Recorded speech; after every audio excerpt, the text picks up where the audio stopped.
تفسیر ابن کثیر تفسیر سورہ نصر۔ یہ صورت مدنی ہے۔ بسم اللہ الرحمن الرحیم۔ اللہ کے نام سے شروع جو نہایت مہربان بہت رحم کرنے والا ہے۔ اذا جاء نصر اللہ والفتح، اے نبی جب اللہ کی مدد اور فتح آ جائے گی۔ وَرَأَيْتَ النَّاسَ يَدْخُلُونَ فِي دِينِ اللَّهِ أَفْوَاجًا، اور آپ لوگوں کو دیکھیں کہ وہ اللہ کے دین میں گروہ در گروہ داخل ہو رہے ہیں۔ فَسَبِّحْ بِحَمْدِ رَبِّكَ وَاسْتَغْفِرْ إِنَّهُ كَانَ تَوَّابًا، تو آپ اپنے رب کی حمد کے ساتھ تسبیح کیجئے اور اس سے بخشش مانگیے، بلا شبہ وہ بڑا توبہ قبول کرنے والا ہے۔ سورہ نصر کی فضیلت۔ قبل ازیں یہ بیان کیا جا چکا ہے کہ یہ سورت ربع قرآن کے برابر ہے، جیسا کہ سورہ زلزال بھی ربع قرآن کے برابر ہے۔ امام نسائی نے عبید اللہ بن عبداللہ بن عتبہ سے روایت کیا ہے کہ حضرت ابن عباس رضی اللہ عنہما نے مجھ سے فرمایا، اے ابن عتبہ، کیا تمہیں معلوم ہے کہ قرآن مجید کی کون سی سورت سب سے آخر میں نازل ہوئی تھی؟ میں نے عرض کی، جی ہاں مجھے معلوم ہے۔ اذا جاء نصر اللہ والفتح سب سے آخر میں نازل ہوئی تھی، تو انہوں نے فرمایا، آپ سچ کہتے ہیں۔ تفسیر آیات 1 تا 3۔ اشارتاً رسول اللہ صلی اللہ علیہ وسلم کی وفات کی خبر۔ امام بخاری رحمہ اللہ نے حضرت ابن عباس رضی اللہ عنہما سے روایت کیا ہے کہ حضرت عمر رضی اللہ عنہ نے مجھے بھی غزوہ بدر میں شرکت کی سعادت حاصل کرنے والے بزرگ صحابہ کرام رضی اللہ عنہم کے ساتھ مشورے میں شریک فرمایا کرتے تھے، تو ان میں سے بعض نے محسوس کیا اور کہا کہ آپ اسے ہمارے ساتھ کیوں شریک کرتے ہیں، کیونکہ اس کے ہم عمر تو ہمارے بچے بھی ہیں۔ حضرت عمر رضی اللہ عنہ نے فرمایا کہ اس کا تعلق ان لوگوں سے ہے جنہیں تم جانتے ہو۔ ایک دن حضرت عمر رضی اللہ عنہ نے ان لوگوں کو کسی مشورے کے لیے بلایا اور مجھے بھی ان میں شریک کیا، اور میرے خیال میں اس دن انہوں نے مجھے اسی لیے بلایا تھا تاکہ انہیں یہ بات باور کرائے کہ مجھے ان کے ساتھ کیوں شریک کرتے ہیں۔ اس مجلس میں آپ نے ان سے پوچھا کہ ارشاد باری تعالیٰ اذا جاء نصر اللہ والفتح کی تفسیر کے بارے میں تمہارا کیا خیال ہے؟ بعض نے کہا کہ اس صورت میں ہمیں یہ حکم دیا گیا ہے کہ جب ہمیں فتح و نصرت حاصل ہو تو ہم اللہ تعالیٰ کی حمد بیان کریں اور اس سے استغفار کریں، اور بعض خاموش رہے اور انہوں نے کچھ بھی نہیں کہا۔ پھر آپ نے مجھ سے مخاطب ہوتے ہوئے فرمایا، ابن عباس، تمہاری بھی اس صورت کے بارے میں یہی رائے ہے؟ میں نے کہا، نہیں۔ تو انہوں نے فرمایا کہ تم کیا کہتے ہو؟ میں نے جواب دیا کہ اس سورہ مبارکہ میں تو اللہ تعالیٰ نے اپنے رسول صلی اللہ علیہ وسلم کو یہ بات معلوم کرائی ہے کہ آپ کی وفات کا وقت قریب آ گیا ہے۔ فرمایا، اذا جاء نصر اللہ والفتح، جب اللہ کی مدد اور فتح آ جائے گی تو یہ آپ کی وفات کی علامت ہے۔ فَسَبِّحْ بِحَمْدِ رَبِّكَ وَاسْتَغْفِرْ إِنَّهُ كَانَ تَوَّابًا، تو آپ اپنے رب کی حمد کے ساتھ تسبیح کیجئے اور اس سے مغفرت مانگیے، بے شک وہ بڑا توبہ قبول کرنے والا ہے۔ حضرت عمر رضی اللہ عنہ نے یہ سن کر فرمایا کہ میرے علم کے مطابق بھی یہی بات درست ہے جو تم کہہ رہے ہو۔ یہ روایت صرف امام بخاری رحمہ اللہ نے بیان فرمائی ہے، امام مسلم نے نہیں۔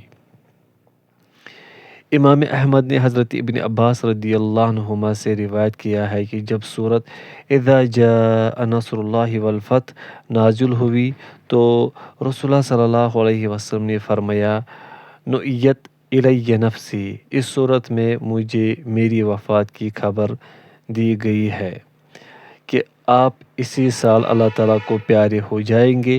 اس روایت کو بیان کرنے میں امام احمد متفرد ہیں۔ امام بخاری رحمہ اللہ نے حضرت عائشہ رضی اللہ عنہا سے روایت کیا ہے کہ رسول اللہ صلی اللہ علیہ وسلم اپنے رکوع و سجود میں کثرت سے یہ دعا پڑھا کرتے تھے: سبحانک اللہم ربنا و بحمدک اللہم اغفر لی۔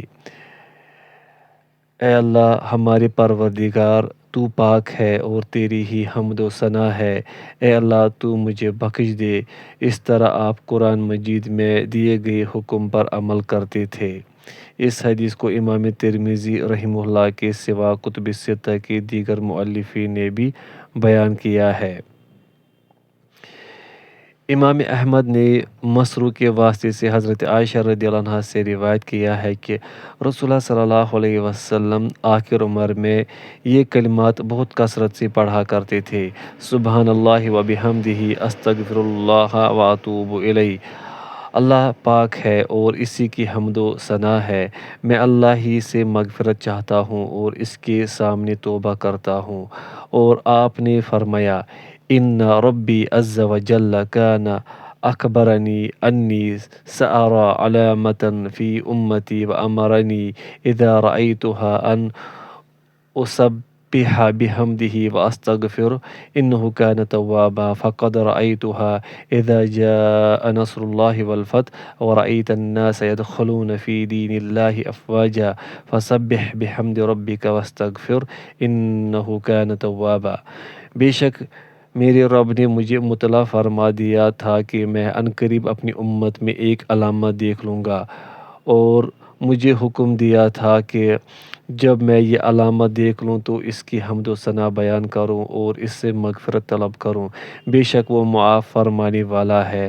تو میں نے اس علامت کو دیکھ لیا ہے، اور وہ یہ ہے: جب اللہ کی مدد اور فتح آ جائے گی اور آپ لوگوں کو دیکھیں گے کہ وہ اللہ کے دین میں گروہ در گروہ داخل ہو رہے ہیں، تو آپ اپنے رب کی حمد کے ساتھ تسبیح کیجیے اور اس سے بخشش مانگیے۔ بلا شبہ وہ بڑا توبہ قبول کرنے والا ہے۔ اسے امام مسلم نے بھی روایت کیا ہے۔ فتح سے یہاں مراد فتح مکہ ہے، اور اس سلسلے میں سب کا یہی قول ہے۔ عرب قبائل اسلام قبول کرنے کے لیے فتح مکہ کے منتظر تھے اور کہتے تھے کہ اگر یہ اپنی قوم پر غالب آ گئے تو پھر اللہ تعالیٰ کے سچے نبی ہے۔ لہٰذا جب اللہ تعالیٰ نے اپنے نبی کو مکہ کی فتح سے بھی سرفراز فرما دیا تو لوگ اللہ کے دین میں فوج در فوج داخل ہونے لگے، اور ابھی 2 سال کی مدت بھی نہ گزری تھی کہ سارا جزیرۃ العرب ایمان سے بھر گیا اور تمام قبائل عرب مشرب بھی اسلام ہو گئے۔ وللہ الحمد والمنہ۔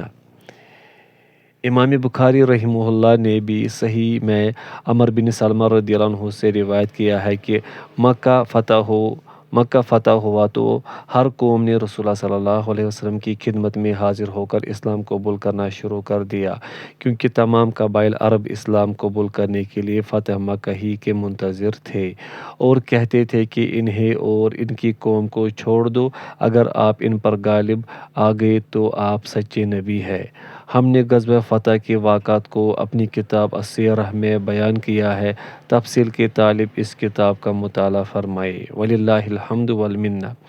امام احمد نے ابو عمار سے روایت کیا ہے کہ مجھ سے حضرت جابر بن عبداللہ رضی اللہ عنہ کے ایک پڑوسی نے بیان کیا کہ میں سفر سے واپس آیا تو حضرت جابر بن عبداللہ رضی اللہ عنہما مجھ سے ملنے آئے اور انہوں نے مجھے سلام کیا، تو میں نے ان سے لوگوں کی تفرقہ بازی اور بدعات وغیرہ کا ذکر کیا، تو حضرت جابر رضی اللہ عنہ سن کر رونے لگے اور پھر کہنے لگے کہ میں نے رسول اللہ صلی اللہ علیہ وسلم کو بیان فرماتے ہوئے سنا: ان الناس دخلوا فی دین اللہ افواجا وسیخرجون منہ افواجا۔